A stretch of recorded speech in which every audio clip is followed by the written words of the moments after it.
Hello, everybody. How's everybody going? Y'all, the little logo broke up in the screen, so I'm just gonna hold this one next to my head the whole time. I'm just joking. Y'all, somebody made this, and it's awesome. Isn't this adorable? It's the logo. I love it. But I'm not gonna hold it up there in the thing because the little mechanical one works. You know what I'm saying? How's everybody doing?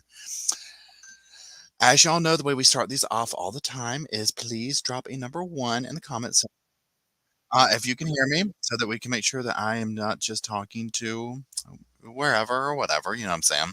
Um, Pardon me. One, thank you, Irene. Thank you, thank you. Secondly, everybody give Emily a warm welcome, our moderator, friend, slash wonderful human being, and staff or in house or whatever you call it, and Sofa. And Derek, our other wonderful human being, friend, a wonderful person. Everyone, welcome Derek to the sofa and welcome yourselves to the sofa. Oh, wait, let me mute this and hold on. There we go. I hope everybody's doing well. Now, if you are joining, number one, if you're coming over from the main channel, this is the podcast channel. We go live over here. Right now, the vibe is we go live about once a week to talk about a true crime documentary. We also go live, like the other day, we streamed the sentencing of Ruby Frankie, or the award acceptance speech, I should say, maybe. So I'll do a video for that on the other channel. The other channel is like edited videos. It's that type thing. We go live for like special events or what do you call it? Premieres. I'm starting to do those over there, that kind of thing. So there's that. I am missing my I can't roll. You need the can't roll my eyes hard enough cup for this one, but I have got my sweater weather cup because it's in the dishwasher. Anyways, hey Chrissy, thank you again. And Chrissy, don't always email me. I love hearing from you, and I just don't get to my emails a lot of times. I'm sorry, I'm really bad about it, or they get buried and I don't see them. And so then if you re-email, I see it then. But I love hearing from you, so don't ever feel weird about dropping emails, please. Man, I appreciate the super chat, and thank you, Ashley. Welcome to the Sofa Squad, Karoo. Okay, y'all, let me turn my phone down. Okay, y'all, what we are doing today is pretty much trauma bonding, okay? If you're on Plenty of Fish, go on delete it. Go on delete it, okay? It's getting serious out there, y'all. Go on delete it. Grinder, Plenty of Fish. I'll get rid of it all, y'all, because this right here, what we're talking about today, you will be thinking the stars are single. Woo, y'all, it's turned up. Okay, so what we're gonna be doing is we're gonna be talking about the Netflix documentary, Lover, Stalker, Killer. And thanks, Lynette. I appreciate it. Lover, Stalker, Killer, and that's what we're gonna do. Now, again, this is a live chat, so you're gonna see it's gonna be it's not edited. I talk to people, we laugh, we joke, we hang out, we might go on little left-hand turns. I make edited versions of most of the things that I do over here. The only one that I have not done an edited version of was the one that we did last week, the Sugar Babe one, because I was like, I can't with that. You know what I'm saying? But I've already made the one for this video, and it will go out tomorrow morning at 8 o'clock. So if you like more of an edited, not me just doing this kind of stuff, that's your vibe. Check it out there, or check out both. Good Lord. And so there's that. And Jenny, you did not join twice if you're talking about Patreon. And I responded to you in the chat, that little private chat that we have in Patreon. But I haven't looked at it in a minute if you've already responded. But you should be good. I only see you on one tier in there. And so there's that. I hope that answers your question. So I know it can be confusing. Trust me. It is for me too. So anyways, what I do with these documentaries is I literally watch it and just make notes and commentary. So it's kind of like a recap reaction type thing that we do. 60-second overview of this, just so you can all be on the same page. This is a love triangle gone very wrong, that people did not know that they were in the love triangle with a twist. There's that. It just kind of has to unfold. This again, and I said this in the video that I recorded when I'm like, oh, this is good. It's people's real lives that we're talking about. So when I say, oh, it's good, I don't mean it in that context. But what I mean is the way they shot the film, the way they told the story is really, really good, because it has you gripped to the sofa the whole time. So this is one of those that if you are able to see it, go check it out for sure, because it's not going to do it justice with the way that I'm going to sit here and You know what I mean? Go through it. It's really that good. So that being said, I'm going to pull my notes up over here. And again, I'll stop throughout and kind of talk and chat and whatnot, see what everybody's saying. So Lover, Stalker, Killer was the name of it. Now, it starts off with a 911 phone call of a woman calling 911. And you know how a lot of these documentaries and docuseries they do, where it's like they'll start off with the ending at the beginning? Well, that's what this is. So you don't really have any context to this 911 phone call. Hey, Dwayne, thank you. I appreciate it. Um, and so it begins with that. And again, it's a love triangle turned fatal. So, year 2000, there's a guy, his name is Dave. He's a mechanic at a truck stop. And this is not the central focus. He's one of the main players in this, right? One of the main victims. When I shouldn't say that. He's part of he's still alive. So we'll say that. He's not the main victim, but he's a victim of this situation. But he's also in the middle of it. So he's working at a truck stop. He's doing his thing. He's a mechanic. And this woman comes, she gets a job there. She's this blonde lady, he says, super hot, trips his trigger. And basically they start, they fall in love. Hold on one second. Let me get a sip of this. So they fall in love. They start doing their thing. Oh, wow. Lisa Led, I appreciate that. That's amazing. Thank you so much. I really appreciate that. Thank you. Thank you. Thank you. Um, they get into this relationship and they're doing their thing. They're doing that. And they have kids. I mean, this is what they do, right? So eventually they kind of grow apart. They're working opposite shifts, that type thing. So they get separated, and he moves to Omaha, Nebraska. Now he's like 35. He gets an apartment. He gets a new job. So he's sitting here like, he's feeling his Wheaties. And Jenny said Dave glowed up with that beard. Amen. Okay. It's amazing what a beard can do for a guy, y'all. You know what I'm saying? Like they say, like, what makeup can be for women, beards are for dudes. It's so true, right? Um, so this goes on. So he moves there and he's like, you know what? New life, new me, new beard, all that. I want a woman by my side. I want a woman. Well, y'all, so hold on. He goes on and he signs up for Plenty of Fish. Now we're gonna take a poll real quick, y'all, because here's my thing. I think I said in the video I recorded. As soon as he said Plenty of Fish, I see you, Martha. I was like, it's a wrap. You already know some drama's getting ready to pop off. Okay. As soon as he said Plenty of Fish, I was like, I can tell you what's about to happen. Okay. I can tell you from one side to the damn next. And as I make this statement, I'm also thinking of a couple in my mind that I'm like, they are married, they're happy, they have kids, they are amazing, they met off Plenty of Fish. It is the only couple that I know. Literally every other person I've ever talked to about Plenty of Fish, they are like, run as fast as you can. They're like, those are the worst experiences I've ever had. Okay, is Plenty of Fish. Well, maybe Christian Mingle, but that's a whole other thing. I'm just joking. Although I have heard some like next level stories off of Christian Mingle or whatever it's called. But I'm talking like you got a message from George Zimmerman on Plenty of Fish. Oh my God, I'm sorry. That's the Plenty of Fish experience right there. Okay, that sums it up right there. Okay, and this show. So yeah, he says he signed up for Plenty of Fish. I was like, it's a wrap. So he's like, I'm not looking for anything serious. And I was like, bro, did you just wake up? You know what I'm saying? You're going on a dating website talking about, I'm not looking for anything serious. I'm just like, dude, this is getting ready to get so turned up. And it did.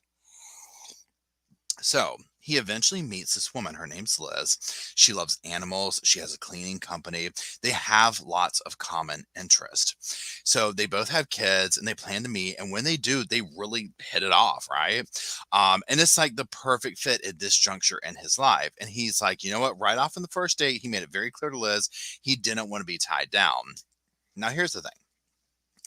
I always find it interesting when dudes will say that, I told her I don't want to be tied down.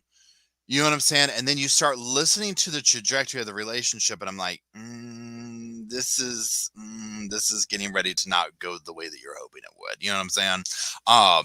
Especially Plenty of Fish.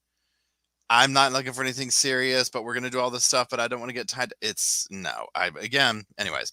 So it's working for them right now. All that. So he says that she told him about her life. I'm reading my notes. She had grown up locally in a small town. She has a child. She had a child at a young age, goes back to college, had a career. She was smart, sexy. No, no, no. Wait, hold on. Time out, time out, time out, time out, time out, time out. I jumped over the next paragraph talking about somebody else. So just go pretend I didn't say all that stuff right there. I'm sorry. Um, he's meeting Liz. They're doing their thing. It works. He doesn't want to be serious. Then one day at work, a woman named Carrie comes into his life. Now, at first sight, he's like, whoa, mama, whoa, baby. All right. He's just like, oh my God. But she was a customer at the mechanic shop. So he's like, you know what? I manage this place. She's a customer. She might be super hot, whatever. Um, but, you know, it is what it is, right? Well, then, like 2 weeks later, he runs into her profile on Plenty of Fish, and he's like, "Hey, don't I know you, baby?" And she's like, "Yeah, I know you too, baby." And so they make a date. Okay, now here's the paragraph where I jumped over, right? So he says that she had grown up locally, she has a child at a young age, she went back to college, she has this career, she's smart, she's sexy, and he's like, she's way out of my league, right? But then one evening, she basically is like, yeah, I'll go back to your place. And he's like, what? I wasn't, yeah, okay. Like, he's surprised, right? Because he's just looking at, like, she's just out of his league or whatever. So he says, okay. So they go back, and he's like, we hadn't even gotten our jackets off, and the doorbell rings at his apartment. Who do you think it is? It's Liz. Woo! Awkward 101, aisle 4. Awkward serving for everybody. So Liz is basically like, hey, I left something at your apartment, I need to get it. So he's up there with, like, Carrie, and he's like having to explain, like, hey, this other girl's here, she got something, whatever. So basically, Carrie leaves. Liz comes in, gets whatever it is. They pass by each other, and that's the only interaction they have, right? So Liz leaves, and then Carrie calls, and she's like, hey, baby, I was thinking, why don't you just come over to my place? And he's like, really, baby? And she's like, yeah, baby. So he goes over there. And thank you, Dwayne. Pardon me. And so let me get my notes.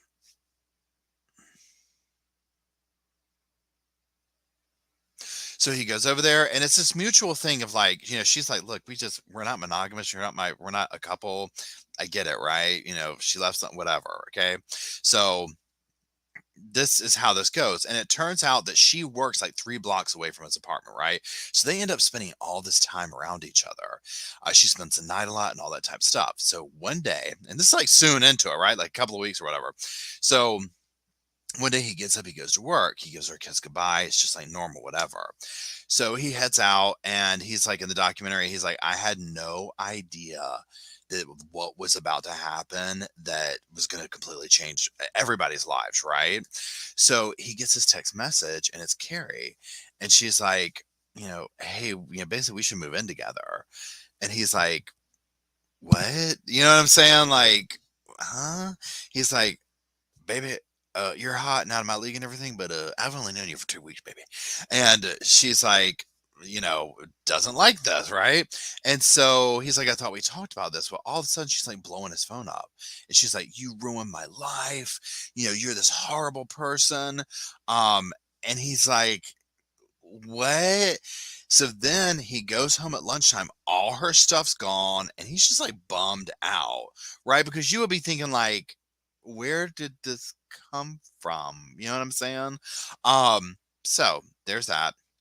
Well, a couple of days go by, and she's like blowing his phone up, talking about, I'm going to destroy everything you care about.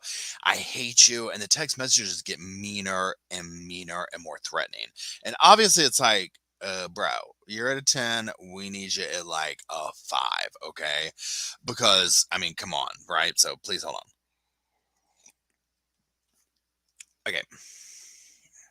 Pardon me. Okay. So the narrative switches, And what I mean by that is like the perspective of the documentary. If you've never watched me do these, I'm literally just making notes as it goes. So you know how documentaries are, they switch from person to person. So the narrative switches to Carrie's mother, Nancy. And Nancy says, like, during this time, Carrie was like very much her own person. Kind of, you know, she's gonna let you know what she thinks, you know, that type thing. Um, she was aware of Carrie's new relationship with Dave, but obviously not any more than like, yeah, I'm talking to this dude or whatever. I mean, it was so fresh, right? So she knows about it, but not in the way of like, well, Dave's coming over to get a blessing, you know, to move in and take my daughter's hand in marriage. You know what I'm saying? Like, it's not like that at all, right? So there's that. But then all of a sudden, she can't get a hold of Carrie, right? Carrie just is MIA. Now, she was like, you know what? Admittedly, yeah, you know what? Daughters and mothers have their thing. You know what I'm saying? Like, it is what it is. There's a little bit of a sense of like, okay, you know, maybe a couple of days, whatever. So there's that. Okay, now the narrative switches back to Dave. Okay, so one day he's at work and like this other dude comes up, this worker or whatever, and he's like, "Hey, bro, there's some cops here for you." And he's like, "Okay, that's weird." So he goes in there and he's like, "Hey, boys, what can I do for you?" And they're like, "Do you know Carrie?" And he's like, "Yeah." And they're like, "Well, there's like this missing persons report. You're her boyfriend. Where's the body?" You know, kind of a thing. And he's like, "Whoa, whoa, whoa, whoa, whoa, whoa." What was that? Oh God, that scared me to death. He's like, whoa, whoa, whoa, whoa, whoa, hold on. Okay. He's like, I've got receipts. Boom, boom, boom. He shows them, and it's two male cops, and they're like, "Oh, well, yeah, you got your real firecracker there, boy." And so they're like, "You know what? This seems like a totally scorned lover." Um, you know what I'm saying? So they're like, "Whatever." It kind of just simmers things down. They're like, "You know what? She probably ran off." Whatever, she's pissed. She's sending these insane text messages of anything. It makes her look bad, right? Please hold. Okay, okay, so we go back to Carrie's mother, and she says that shortly after Carrie goes missing, she files this report, the missing person report. Well, she starts getting these messages on Facebook, and it's Carrie, and Carrie's like, "I'm not missing. I just don't want to see you. I don't want to come home. Go away." You know, kind of a thing. And so the mom's like, "Okay, you know, I know, you know, everyone has their stuff, whatever, but you know, okay." So go back to Dave. Dave says that he wait, hold on. Oh, so remember Liz, who Dave was going out with. Okay. Dave hears from her again. She shows up at his apartment and she's like, bro, look at my car. And her car is like keyed up severely. Okay. And he's like, okay. And so then after that, he starts getting crazy messages from Carrie again. And Carrie also starts texting Liz like crazy stuff, right? Like going off on both of them, right? So I'm going to skip this part right here. Okay. Pardon me. Then the narrative of the docuseries switches over to this detective who worked in like the stalking division, that kind of thing, right? And he says that he went through all the emails and he's like, this looks like the beginning stages of stalking. Um, and I was like, the beginning stages, my God. You know, I mean, Jesus, what kind of things have you seen? You know what I mean? Because I'm like, this is like 911 phone call already, right? You know, so there's that. All thanks, Twain. You know what? He just nestled into his little covers over there in the bed. He's sitting right over here in his little bed right here. He got up long enough to sneeze at me. Thank you. Um, okay, wait. So this detective says that, you know, this ended up being the strangest, most bizarre case he's ever dealt with. So, you know, it's turned up. It's like the dude who's in the stalking division was like, yeah, this is like next level. Okay, so we're going back to Dave's perspective. So one day he's at a coffee shop and he's like, you know, in his fields and he's eating the coffee, drinking the coffee. And he starts getting text messages. And the text messages are from Carrie. And it's like, you know, can you see me? I can see you. How's that coffee? Like saying things that he 100% knows that she is looking at him, like in that moment watching him, right? And he says that the first few days of the, like when all this start popping off, when these text messages start coming through, it's from her phone number. But then after that, they would come from multiple numbers, like and multiple emails and all this type of stuff, right? Okay, y'all, he's getting like 125 emails a day. A day. Okay. When we get deeper into this and then we start talking about the evidence and whatnot, you're going to fall on the floor. You're going to fall off the sofa onto the floor when you hear how much digital evidence there was. Because I was like this, I was like, if you hired someone like as a part-time job and all their job was to do was to blow Dave's phone and an email box up, you could have probably employed them for like 2 years with benefits, right? To get this much digital evidence. Okay. So there's that. Okay.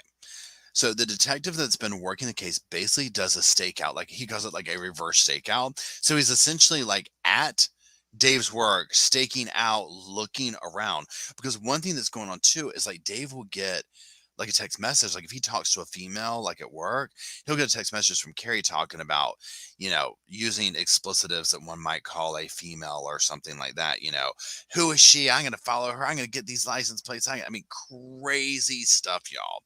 Okay, so they do a stakeout and they're trying to find out like where is Carrie? How is she watching this?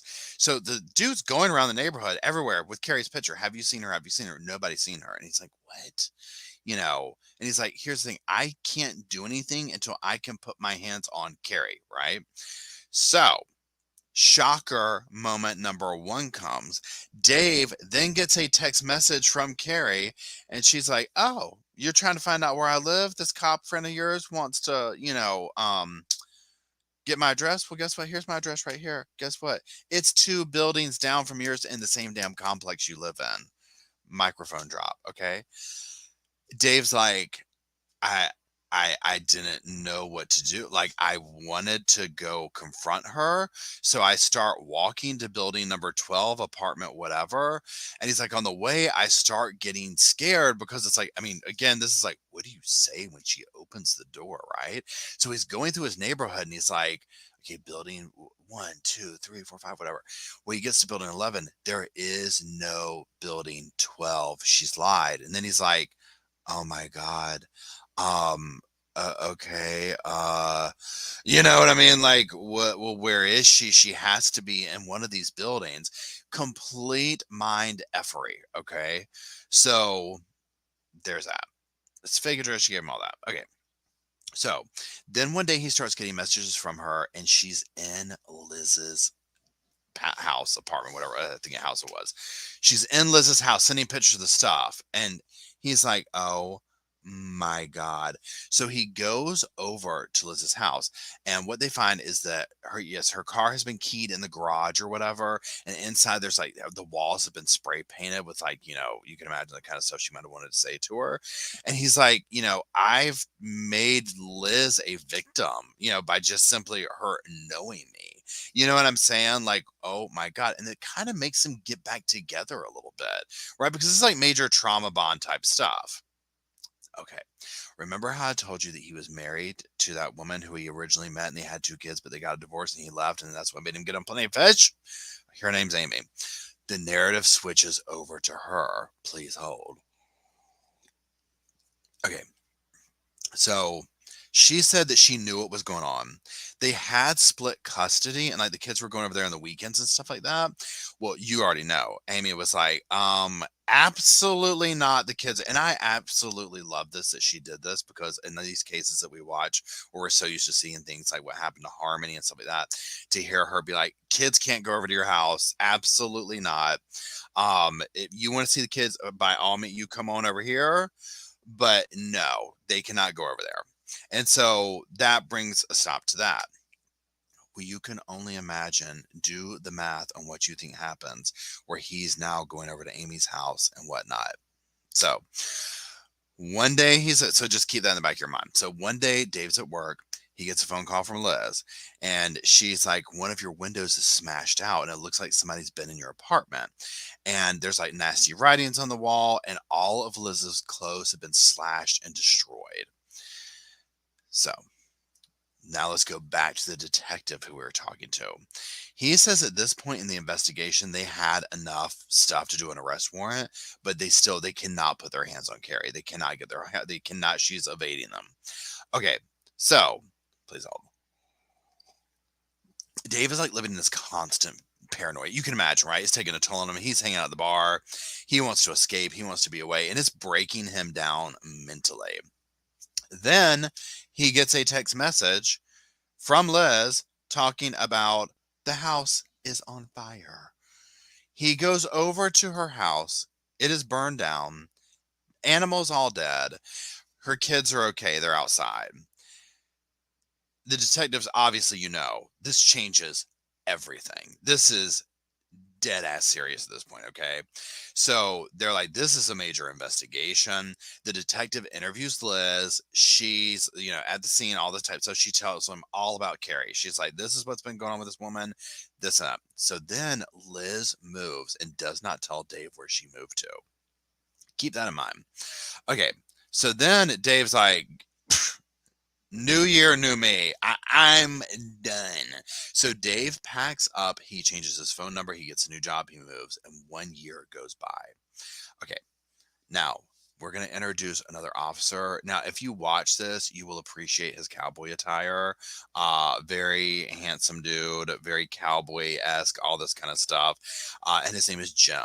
And he is in the Pottawatomie County Sheriff's Office. Now he says he's aware of this missing persons case with Carrie and all this going on, all this drama. They can't find her, all this type of stuff. So they're basically, him and this other dude, Ryan, I believe his name is, are taking this case over. They're reopening it. They're putting fresh eyes on it.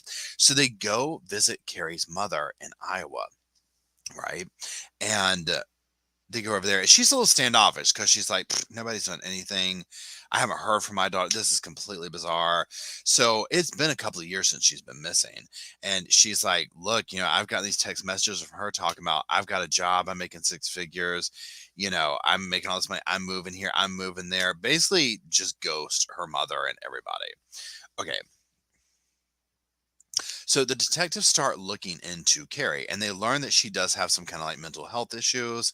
And what they start basically fearing is because in some of the evidence and photos, it looks like she hadn't taken her meds. All the meds were left behind, and they're thinking, oh, well, she stopped taking her medication, and there was some kind of a mental breakdown, the separation, and she just went off her rocker, right? And they're basically thinking that, right? So they think her vanishing and stalking, all this type of stuff. So let's go back over to Dave. Now remember, new year, new me. Y'all, you already know what happened when he moved to this town. He goes back to the dating sites. Now this part, I was like, boy, I mean, I didn't know what to say. I was like, if there was never a thing to make, number one, for what is it called, celibacy or whatever, this is an ad for it, right? I was like, you went back to the dating sites after that? I mean, I get it. You know what I mean? But on the same note, I'm like, dude, no. Okay, so that being said, he goes back to the dating sites and he meets this woman and they chat, they go back and forth. And he's like, baby, I think I like you. I want to meet you. And she's like, baby, I want to meet you too. So they goes to a restaurant. He's waiting, doesn't hear from her. And the waiter's like, "Hey boy, you getting ghosted tonight?" He's like, "Yeah, boy, looks like it." So right when he's getting ready to leave, he gets this text message from the date, and the date's like this. He's at the phone. He's at the table like this. He's like, "Oh, hey baby," and she's like, "It's Carrie. It's not whoever. It's Carrie." I was like, "Oh, you already knew it was gonna happen." As soon as he said he went back on the dating sites, I was like, "You're done, dude. You're done. She's gonna find. She's been waiting on those dating sites for you." Well, now she has his phone number. She knows where he lives. All this stuff. Okay, all this stuff. So he says this time the stalking got way worse, and his ex-wife Amy becomes a target. Now remember, Amy has his kids, right? So this is not just Amy that's now a target. Thanks, Dwayne. It's she has two children. They have kids together. All this is very serious, right? I mean, for God's sake, Liz's house got burned down. Um, so Amy says that she starts getting messages from Carrie telling her to stay away from Dave. She wants to get rid of her, all this type of stuff. And then the text messages start involving the children. Okay. Carrie is seemingly able to stalk and watch her with her kids and tell her exactly what she's doing. She'll be like this. She'll be like, did you have, are y'all having a good time at the park? And saying stuff like that. So it's, again, can you imagine the vulnerability after all that you know that this woman's done, and you're at a park with your two young children, somebody's talking about like they're wearing a brown jacket and you're on this piece of equipment? I mean, y'all, come on, right? Um, I can't imagine the level of fear. Okay. So Dave goes out and he gets a gun. He's like, this is getting like, again, dead ass serious. We need to protect ourselves. Okay. So remember the two detectives that took over the case that I told you about, Jim and Ryan? Well, the narrative goes back to them. Okay. They say they have no proof. I thought I turned this down. Hold on. They have no proof that Carrie actually exists. And what they mean by this is, yes, they know she's a person. They know the mother gave birth to her.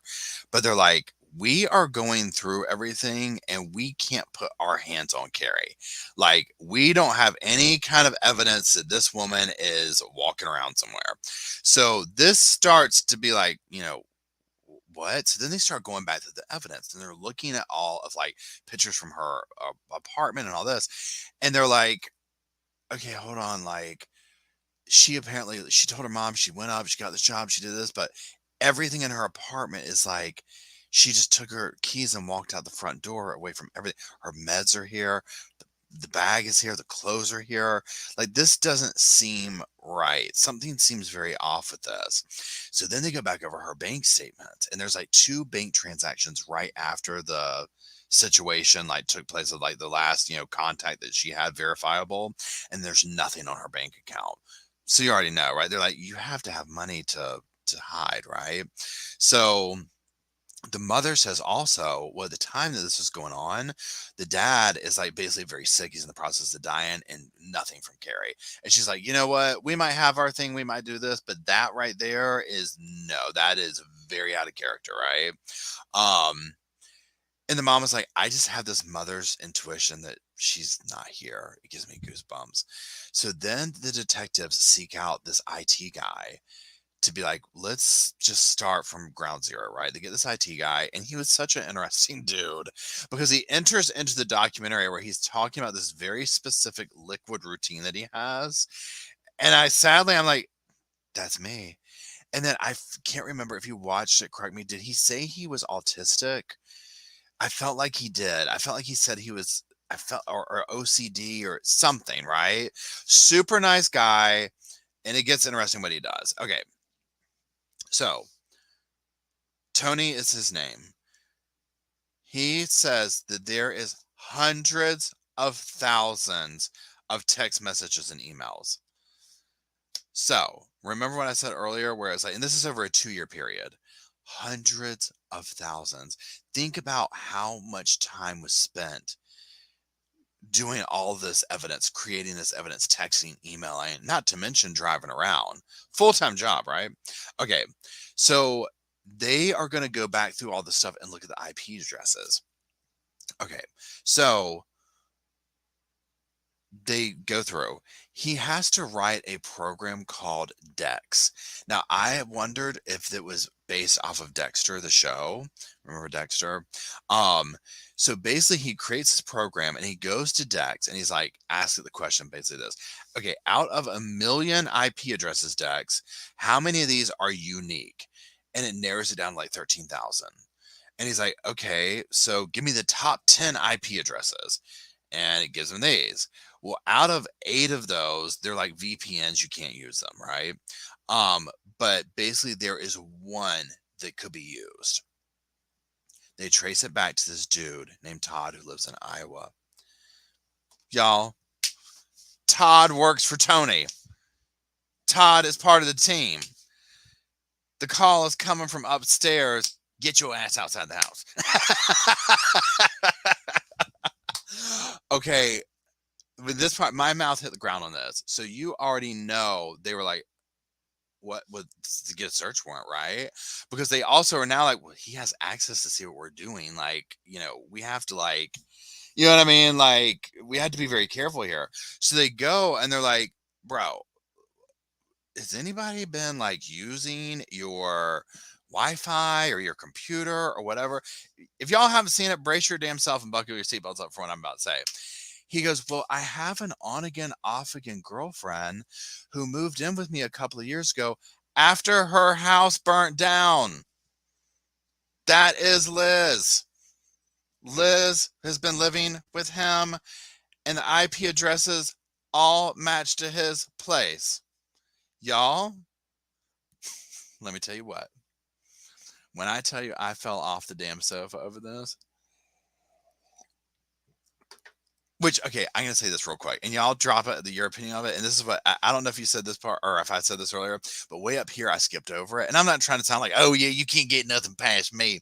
But soon into it, I was like, I think Liz is impersonating Carrie, because there was a couple of things where I was just like, I'm thinking no, right? Like, it didn't make sense to me, but I didn't want to take everybody's moment away from. I wanted to have that moment I just had. Good God, just work with me here. Act surprised.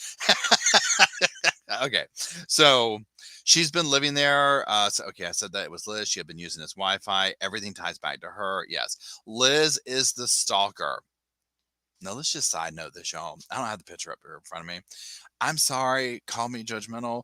When they showed Liz's ass, I was like, honey, you could take one look at her and tell she will chew your arm off in a heartbeat. She is not well. Letitia Stalk vibes, okay? You could tell. You could tell. Anyways, so the cops go back to Dave with this information, right? And they're like, dude, so the whole thing that's been going on that's devastated your life and everybody around you for the last 2 years? Well, it's Liz. He's like, as you would be. I mean, even like with the documentary, we had to do this, but he's like, I had to sift through everything through a different lens and be like, what? Um, and just go through every detail. But he's like, of course, through doing this, I come to Carrie's probably dead, and the enormity of that, it gives me goosebumps of, oh my God. Because then when you think about it, Carrie only knew him. Well, we'll get to that. Okay. So the detective goes back over it. So then the detectives are like, we got to start over. We're starting this case from ground zero through a new lens as well. So they start going through all this evidence. They find a picture of Carrie's vehicle on Liz's phone. Then they go back to Carrie's car. This part was very interesting. No, I'm sorry. Hold on. No. Yeah, they go back to Carrie's car. They look for fingerprints. They find a fingerprint on what do you call those things? A mint tin can in the car. So now they are like, we have Liz's fingerprint in Carrie's car. Zero reason it should be there. So they put a tracker on Liz's vehicle. And guess what her favorite place to go to is? You can already imagine. It's to Amy's house, Dave's ex with the children. That part, I mean, it sends chills to my bone where I'm like, because then once you're able to piece it all together, the danger of it gets that much worse. You know what I'm saying? Because it's a ticking time bomb. Okay, so then Dave comes home one night and he's like, I immediately come in. I know something's wrong, right? And I see my gun case is out. The gun has been stolen. So this is not good, right? Okay. Remember at the very beginning how I told you that it starts off with a 911 phone call? Well, it goes back to it. Okay. And we hear that 911 phone call, but with all this context, with a 911 phone call, hold on, let me get to it, is about a shooting at a park. And then the news comes out that it's a woman calling saying, I've been shot. I don't know who did it. It was a female, come get me. Well, when the news hits the papers, Liz has been shot. And they're like, oh my God. Because with the cop that's talking, he's like, I was 100% that Amy had just been killed by Liz in this park when I heard it come over the whatever, the CB, right? Whatever you call it. Okay, so then the police go to Amy's house with guns, all this. Basically, my take on it is this ruse starts up because this part, I can't remember how they did it because Amy talks like, I thought I was getting arrested. I'm opening the door to cops with guns and this and that and blah, blah, blah, blah, blah. And I don't know if they really thought that in the beginning or if they were just doing it to play the game that they were playing. Okay, please hold. So once Liz recovers, she goes to the hospital, she recovers. She goes to the police station for an interview. And they tell Liz that Amy is the prime suspect, even though they already are like, we think that this crazy one totally shot herself. We're just going to play along with this, right? So in the interview that they're doing with her, questioning her, it's 100% like she's totally trying to set Amy up, not only for the shooting of her leg or whatever it was she got shot, but also for killing Carrie. Thank you, Dwayne. I appreciate it. Uh, Dwayne, this is on Netflix. That's where I saw it. I don't know if there's a Dateline doc. There might be one on. I'm sure there is.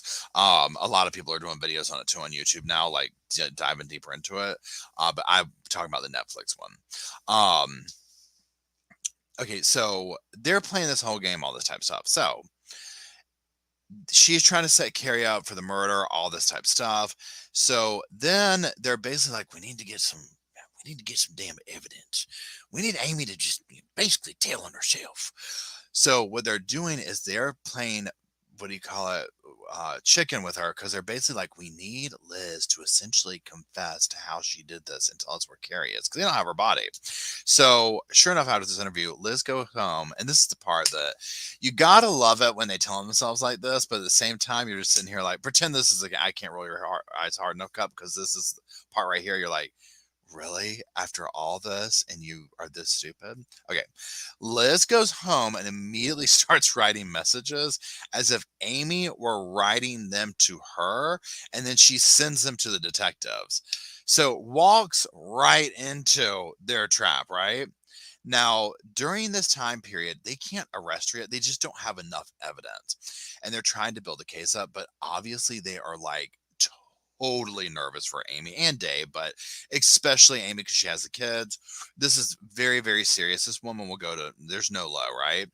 So the detective records himself calling Dave. And I love this part because it really cooked her grits, Liz's grits. They call him up and he's like this. He's like, beep, beep, beep, beep, beep, beep, beep. And he's like, hey, Dave, this is Detective Jim.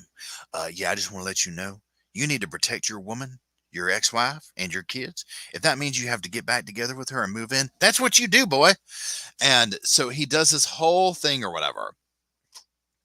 So then, wait, hold on, did I say that right? Wait, there's a building, but obviously Amy and Dave were very nervous for their safety. The detective record. Okay, that's right. Yeah. So this is why they set it up like that, right? Well, you already know that this just cooks Liz's goose. Okay. So then she calls up the cops and she's like, why does she get to kill somebody and get her man back? This isn't fair. This isn't fair. And so they're like, we just don't have enough evidence. It's like she's not getting specific enough. It's not getting specific enough. And hold on, wait, I'm trying to catch up with my notes here. Yeah, so she calls up, why haven't you arrested her? She gets to shoot someone, she gets to kill someone, she gets her man back, all this type of stuff. And they're like, we can't do anything. We need more specific details. Liz is like, say no more. Okay, hold my beer. Y'all, like clockwork. She goes home that damn night. And she's like this. She's like, Shakespeare ain't got shit on my ass. Okay. She's gonna write a damn best-selling novel right here, right? Okay. She's like, look, okay, here we go. She starts writing these letters from Amy. I'm talking specifics. Okay. Now, the common themes of the confession emails is definitely heartbreaking. There's a stabbing, there's burning, there's horrible, horrible things happen to Carrie. She met it gives me goosebumps. A very horrible end.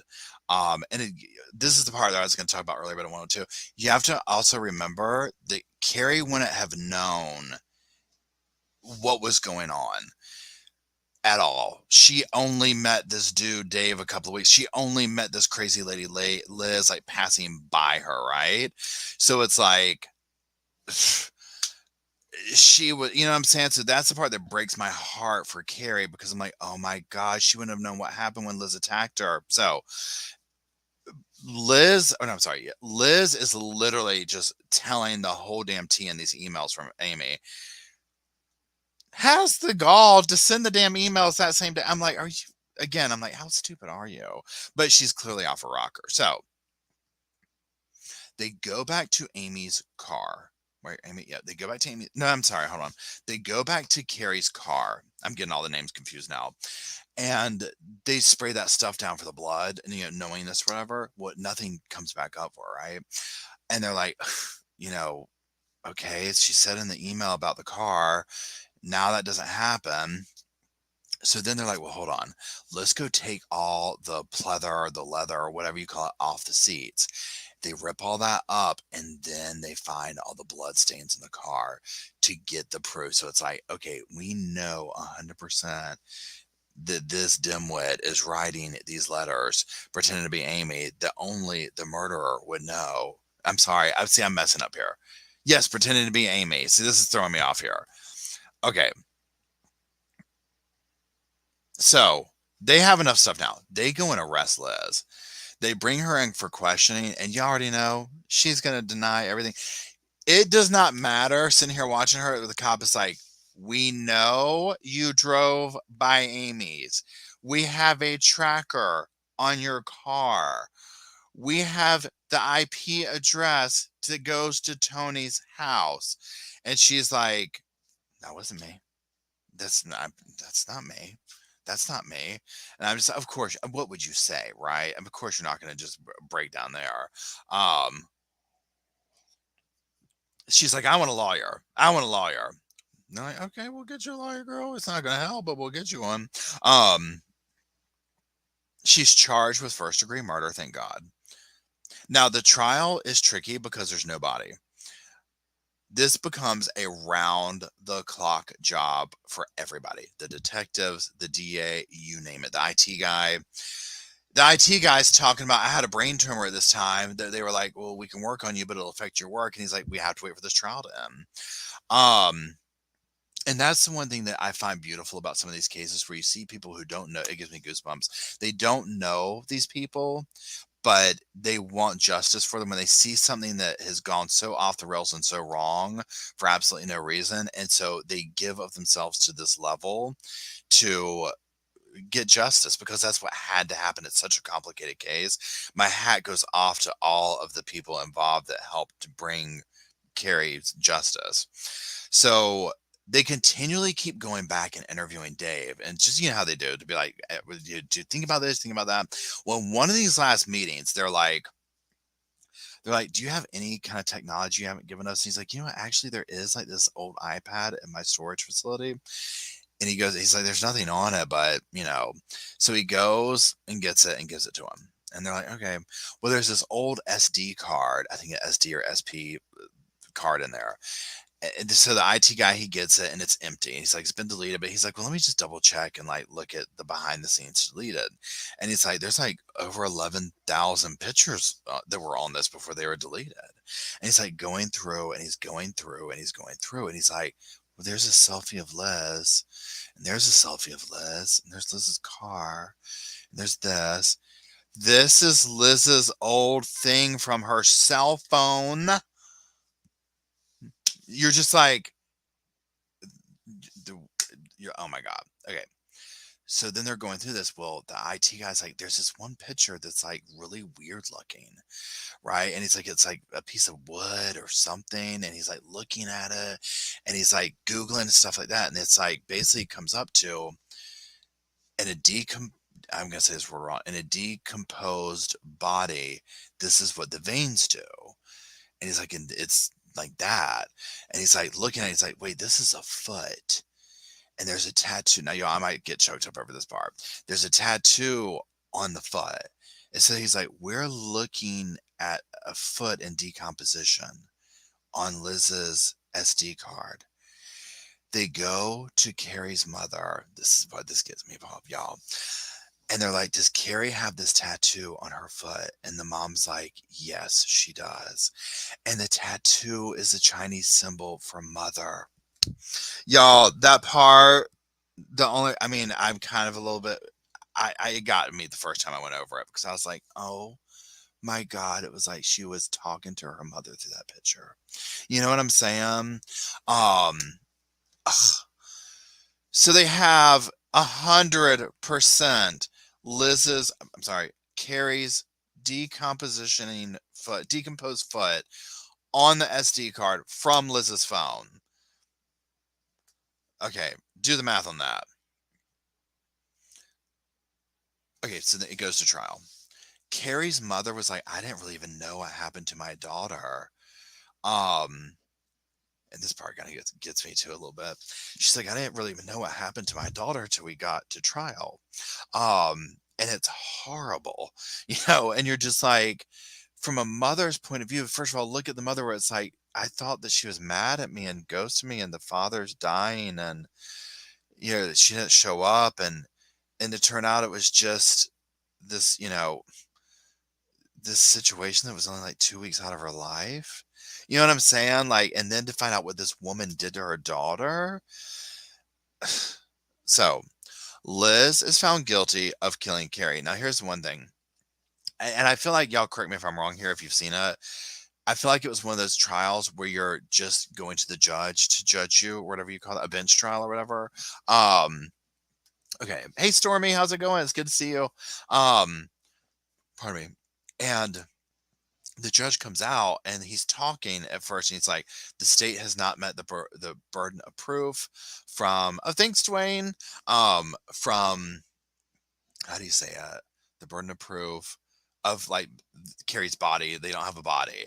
And the state and all them are like, oh my God, she's getting ready to be found not guilty for this. And so he's talking and talking and talking. And they're like, but then it starts to turn, and the judge is basically like, look, here's the thing. Let's add 2 and 2. You know what I mean? And he basically just starts going through and saying, they prove this, they prove that, all this type of stuff. Right. And he's like, she's guilty. Life, no possibility of parole. And they sent her ass on down the line. And obviously everybody rejoices in this. Now Carrie leaves behind a son, her mother, her father. Obviously he was, he passed, but you know what I'm saying? So the other thing that was the beauty in bringing justice for Carrie was restoring her name, because basically what Liz had done, as you can imagine, is basically made her look absolutely crazy and destroyed her reputation in this town, because everybody's thinking that she is stalking, what's his name, Dave. You know what I'm saying? And so by doing this, it was able to turn the tables around, so everybody say, oh, wait, this is Liz? Like, you know what I'm saying? So her reputation was restored, the whole 9 yards. Liz is carted off to never see the light of day again. And again, she just looks unwell. So that's it. That's all the notes I wrote. Now again, this is just simply based on the Netflix documentary, Lover, Stalker, Killer. I'm sure there's like other, I think Dwayne mentioned Dateline has something on it. There's probably other things that dive into different aspects of it. Again, if you haven't watched this one and like you're being put over the fence, whatever, I almost want to say, I think Netflix does a thing where you can watch it with ads now or something. Oh, thanks, Squinty Cat. I appreciate it. I can't remember, but this one is the way they tell the story. Now, if there's other things that like Dwayne mentioned, Dateline and things like that, they might be good to watch to get other perspectives and information and whatnot. This was one of those stories that I literally was like speechless. Okay, I was just like, how insane does this get. Okay. To think, number one, think of the time invested on Liz's part of how much she contacted him. Number two, think about the fact that she keyed her own car, killed her own animals, lit her house on fire over a damn man, right? One that she just banged for a couple of weeks. I mean, that's where I'm just like, you know, but then also go back to that very beginning where um he meets Carrie. They go back to the apartment. Well, clearly Liz had been stalking him. So what had happened is he met Liz and she was trying to play herself off at the bar, like, oh, I'm just easygoing. I'm not looking for anything serious. No. The second she realized that he was hooking up with somebody else, it ate her alive. Okay. I mean, ate her alive. She kills Carrie right off the bat. Not only kills her, but I mean, mutilates her and then pretends to be her and goes to all the. Imagine having children in your home at the same time you're doing this to somebody, meaning from Liz's perspective. I mean, thank God the kids are okay. You know what I'm saying? It's just the whole thing was insane. And poor Carrie, she didn't deserve that. And then, two, when you sit here and look at all the other peripheral victims, you've got, wasn't Dave, Amy, the kids. Amy was talking about the kids were scared to go to sleep. You know what I'm saying? I mean, these are young kids that are scared to close their eyes in their own house. I mean, of course they are, right? So it's just insane. And so I'm going to read some of the comments. So Dominique says it's unusual for stalkers to kill their own animals. That was the part where I was just like, I mean, was that necessary? Why didn't we, maybe she wanted to make it look, she was invested right in the storyline. She's going out with Todd using his email to do this the whole time. Yeah, Horseheart says it burned her biscuits all the way to prison. Yeah, Irene says I don't think Carrie was ever found. Sadly, I don't think so either. Mel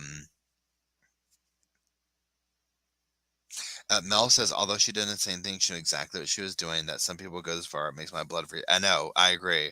Just a picky girl says yes because she didn't care to kill her pet civilian all and Carrie crazy. Thank you, Norma. Oh, wait, hold on. Robin Lane says Anne Rule's daughter, Leslie Rule, wrote a book about this case called A Tangled Web. Oh my God. Is it worth going and listening to on audio? Do we dare? Oh, wait. Time out. So before we go, because I'll forget. Is there any other documentaries that everybody's like, this is popping off for next week? I haven't really even looked. Although, I will say, y'all, oh my God. Okay, we're not going to do this one for next week because it's hours long. So drop it in the comments if you know of a documentary that you want to go over. We're going to look at Netflix real quick. Let me.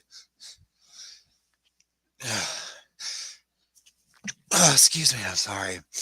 I'm going to pull this up and please tell me if any of y'all have listened to this. It has taken the internet by storm, y'all. Let me pull it up real quick. I got to pull up on my YouTube. Hold on. Or, you know what I'm saying? Like on here. Where is it to show you? Y'all are going to die over this. It's like 10 hours long, y'all. Hold on. It is the first thing that comes up. All I had to type in was who, and this comes up. Okay. Wait, let me get over here so I can see it live. Okay.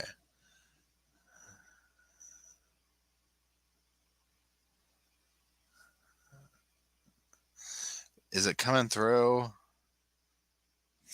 It's called Who TF Did I Marry? Parts 1 through 30 from TikTok. Somebody has uploaded the first part of it onto YouTube. It's 4 hours and 38 minutes. Okay. And then and the only reason I'm laughing is because literally the entire world has stopped and listened to this girl's story. Okay. Y'all, it is going to make you have to listen to it.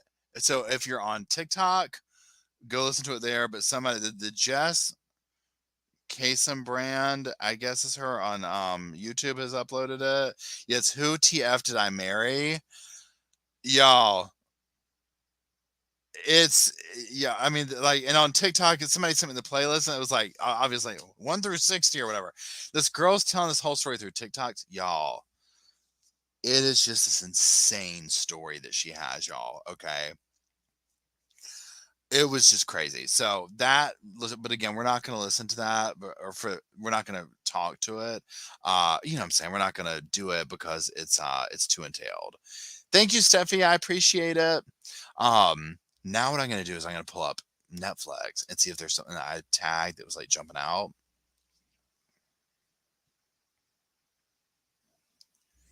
Okay, hold on. I'm gonna pull up Netflix. So I just want to see, is there anything that comes to anybody's mind of like, oh, this is major, this is major? And I'm talking about documentaries right now. Netflix. Let's pull this up. Boom, boom, boom, boom, boom. Let me hear you say wayo. Let me end that. Let me come back up here. Boom, boom, boom. Okay. Supernatural, retro, TV comedies, adult, criminal investigation.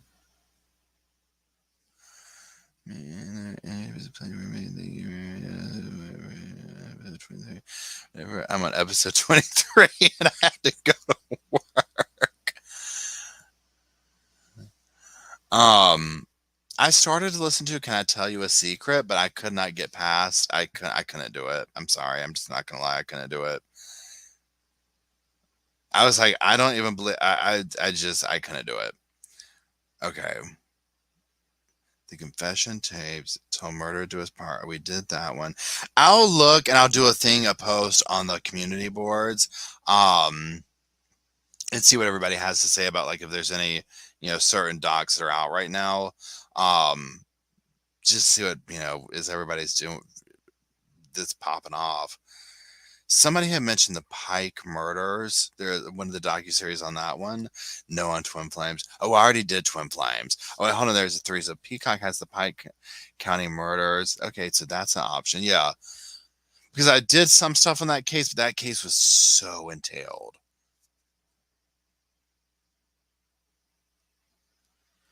Um, so Pike, another one for Pike. Maybe we'll do that one. Let's and wait, hold on. So Peacock, boom. Wait, how do I do this? Where'd Teresa go? Teresa. No, I'm just going back up here to pin your thing. Here it is. Show. Okay, Peacock has the Pike County Murders, a family massacre. It's really good.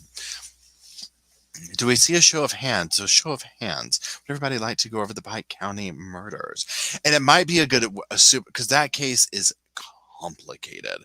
You know what I'm saying? So that might be a good way to like go over it, like with a broad brushstroke, if you will, because you want to talk about another. It actually the Sugar Babe reminded me of it a lot.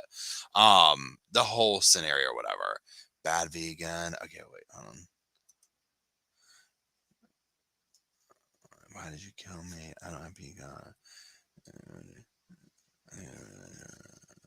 Thank you, Dwayne. What I'll do is I'll do a community post and I'll put up a couple of these things. Thank you very much. And then if we see other ones, so for right now, I think we'll do the Pike County. Because a lot of people are showing interest in that, and then we can always just follow it up with something else. Now, if you are a member, don't forget tomorrow at 10 a.m. We are doing the Patreon/members live chat. Now, also in that one, so if you haven't ever been there for it, basically what we do is it's very casual, just kind of hanging out, talking. We talk about wherever the wind blows us. I've gotten several people who hit me up. Asking about general YouTube questions. And so I figured tomorrow we'll kind of maybe go over some of that. But again, it's not like going to be the topic. I mean, you see, we kind of jump around and whatnot, but especially over there because we just are kind of like hanging out and talking for a little bit. But I figured I'd address some of those questions about starting your own YouTube channel and that type of stuff. I ain't no guru. I don't know. But it is what it is. I'll post the link in the community board or however it works, the members thing. A little bit beforehand. So, but there's that. So just check there for it. And there's that. Oh, Liz still maintains her innocence. Oh my God. That's so scary. Um, Yeah, and don't I have tomorrow morning AM, so 10 a.m. Eastern time, 10 a.m. Eastern time, and that'll be fun. So I'm looking forward to it. So I have to go to the grocery store now.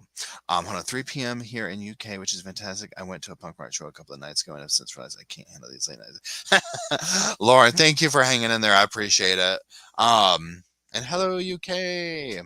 Um, Tomorrow at 8 a.m. the edited version of this comes out on the main channel if you want to watch it. It'll be there too. So anyways, thank you for the super chats, thank you for the conversation. Give a round of applause, and thank you for Miss Emily. We do love you, and Mr. Derek, we do love you, and we love everyone at the Sofa Squad too. Thank you everybody for hanging out, for participating, for talking, for laughing, for crying, all the stuff we do here at the sofa. And that's it. So for some of you, I'll see you at 10 o'clock tomorrow. Others, I'll see you on the pre-recorded sofa at 8 o'clock. Roscoe's turned around now. He's like, Dad, it's time to go get my food from the grocery store. But that's it. Thank you so much. I appreciate every one of you for being here. Thank you again, Emily. Thank you, Derek. Y'all have a good evening, and I'll talk at you tomorrow, and I'll see you on the sofa.